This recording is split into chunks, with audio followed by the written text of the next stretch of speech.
वशिष्ठ हमारे कुल के पूज्य गुरुदेव हैं और इनकी कृपा से हमने रण में धनुष को मारा। अब जितने बानर भालू फूल रहे थे सब चुप हो गए। बा अभी तो कह रहे थे हमारे कारण जी तो, और अब कह रहे हैं गुरु जी की कृपा से ही सब हुआ। यानी भगवान के दोनों चरित्र गुरु प्रधान हैं। और आज यहां पर महाराज गुरु जी की वंदना से ही तुलसीदास जी प्रारंभ हो रहे हैं। बुरज कैसी है? बोले अमीय मूरिमय चूरन चारू। बुरज ऐसी है महाराज, ऐसा चूर्ण है वो रज कि अगर कोई मिल जाए तो उस रज को पालेने मात्र से समन सकल भव रुज परिवारू। जितने प्रकार के दुख हैं, दरिद्र हैं, क्लेश हैं, उस रज से सब दूर हो जाते हैं। ऐसे गुरुदेव को प्रणाम करता हूं। फिर उनके चरणों की वंदना के बाद, रज की वंदना के बाद पद के नख की वंदना करी। श्री गुरु पद नख मणिगण ज्योति और सुमिरत दिव्य दृष्टि ही होती। ऐसी दृष्टि को प्रणाम करता हूं जिसके सुमरण से ही दिव्य दृष्टि प्रदान हो जाती है। और तुलसीदास जी ने इसके बाद तेहि करी विमल विवेक विलोचन वरणहु राम चरित भव मोचन। गुरु जी को प्रणाम करके ब्राह्मणों को प्रणाम किया। बंदहु प्रथम महीसुर चरणा। महीसुर यानी ब्राह्मणों की वंदना करी है, आपको प्रणाम करता हूं। इसके बाद महाराज सुजन समाज को प्रणाम किया है श्री तुलसीदास जी महाराज ने। और संत समाज को प्रणाम कर रहे हैं। और संत समाज को कैसे प्रणाम कर रहे हैं? बोले संत समाज कुछ और नहीं है। मुद मंगलमय संत समाज जो जग जंगम तीर्थ राजो। मैं संत सभा को प्रणाम करता हूं जो साक्षात क्या है? तीर्थराज प्रयाग है। अरे ऐसा वैसा नहीं, चलता फिरता तीर्थराज। तीर्थराज प्रयाग में क्या क्या है? बोले तीन त्रिवेणी, तीन नदियां मिली हैं, गंगा यमुना और सरस्वती। इसलिए मैं उन्हें प्रणाम कर रहा हूं। त्रिवेणी तो संत रूपी सरोवर में कौन कौन सी नदियां हैं? बोले यहां भी तीन हैं, गंगा यमुना सरस्वती। कौन कौन? बोले राम भगति जह सुर सरी धारा सरे सही ब्रह्म विचार प्रसार। राम भक्ति की गंगा है। राम भक्ति जह सुरसरी धारा, राम भक्ति की सुरसरी है। और सरसई ब्रह्म प्रचार, विचार प्रचारा, ब्रह्म के विचार का प्रचार करने वाली ब्रह्मा की पुत्री सरस्वती है। और तीसरी कौन है? विधि निषेधमय कलिमल हरणी करम कथा रवि नंदन बरनी। और विधि और निषेध, क्या करें क्या ना करें ये बताने वाली रवि नंदनी। क्या गलत है? विधि निषेध में क्या विधि है क्या निषेध है ये बताने वाली यमुना है। इसीलिए इसे कहा गया ताज है संतगण, जहां पर गंगा यमुना सरस्वती है, जिनके चरणों में चारों पदार्थ है। चार पदार्थ भरा भंडारू पुण्य प्रदेश देश अति चार। अच्छा, प्रयाग में स्नान करना हो तो इलाहाबाद जाना पड़ेगा, तब कहीं त्रिवेणी में स्नान कर पाओगे। पर संत रूपी प्रयाग में जाने की जरूरत नहीं है। ये संत रूपी प्रयाग तो चलता फिरता प्रयाग है, कभी भी हमारे गांव में आकर के हमें स्नान करा देगा महाराज। और अखत अलौकिक तीर्थ राव, अलौकिक है। और जो उनकी कथा सुन ले, जो उनको समझ ले, सुनी समुझहि जन मुदित मन मज्जहि है, तत्काल फल देती है। राम कृपा बिनु हित अनहित नहीं को। मैं उन संतों को प्रणाम कर लिया जिनको कभी हित और अनहित नहीं होता है, वो सबको एक दृष्टि से देखते हैं।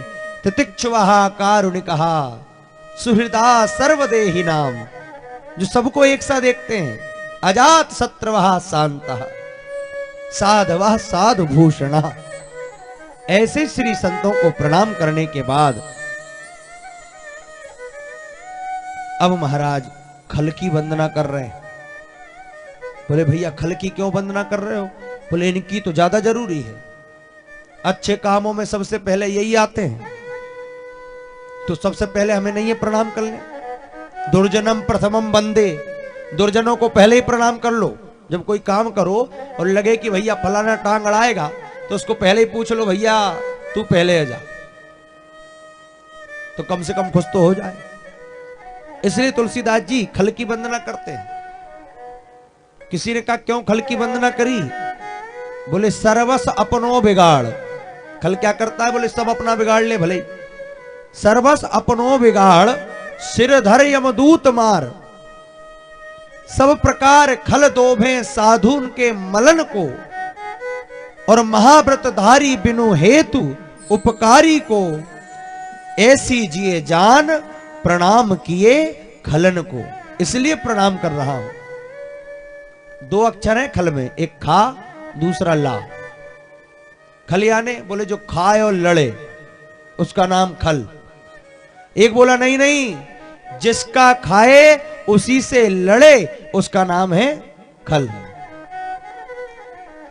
तो खलों की वंदना करते हैं। और एक बार नहीं, कहते हैं बहुरी बंदी खल घन सती भाई, जे बिनु काज ताहिने हुआए,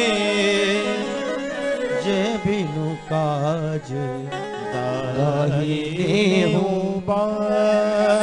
मैं उन खलों को प्रणाम करता हूं जो बनई कारण के दाएं बाएं होते रहते हैं। जो बनई काम के इधर उधर हो वो खल।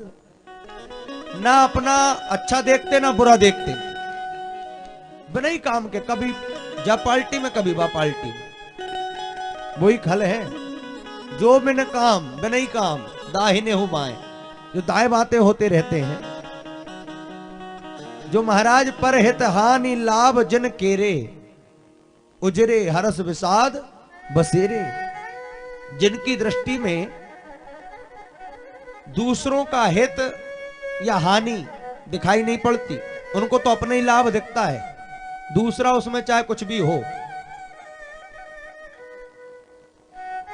एक व्यक्ति के पास कुआं था, उसने एक दूसरे को कुआं बेच दिया। अब कुआं बेच दिया, एक दिन वो व्यक्ति पानी भर रहा था जिसको बेचा, तो ये आ गया, खलई था, आके बोला अरे मैंने तुम्हें कुआं बेचा है, पानी थोड़ी बेचा है। अरे बोले हाँ पानी नहीं निकाल सकते। अब बताओ, कुआं बेचा पानी नहीं बेचा? जब पानी कुआं के अंदर ही है तो फिर कुआं कहां से बेचा और पानी अलग कैसे हो गया? पर ये खल होते हैं कि महाराज पर हित हानि, दूसरे की हानि के पीछे ही पड़े रहते हैं। उनका चाहे हित हो चाहे हानि हो, हमें हर्ष होना चाहिए। और कैसे होते हैं? बोले महाराज जे पर दोष लखई सहसाखी। जो दूसरों के दोष गिनाने लग जाएं तो 1000 मुंह के हो जाते हैं, और दूसरों के जब दोष सुनते हैं तो 1000 कान के हो जाते हैं। ऐसे होते हैं खल। बोले उदय केत हित सब ही के, जो किसी का हित नहीं चाहते। और तुलसीदास जी ने सोचा कि थोड़ी और कमी रह गई खलों में, कुछ और बोला जाए। तो इतनी उपमा देने के बाद भी 3 उपमा और दे दी। बंदौ खल जस शेष सरोसा, सहस बदन बर नहीं पर दोसा। पुनि प्रणवहु पृथुराज समाना, पर अघ सुनई सहस 10 काना। और बहुरी शक्र सम बिन बहुते ही संतत सुरानीक हित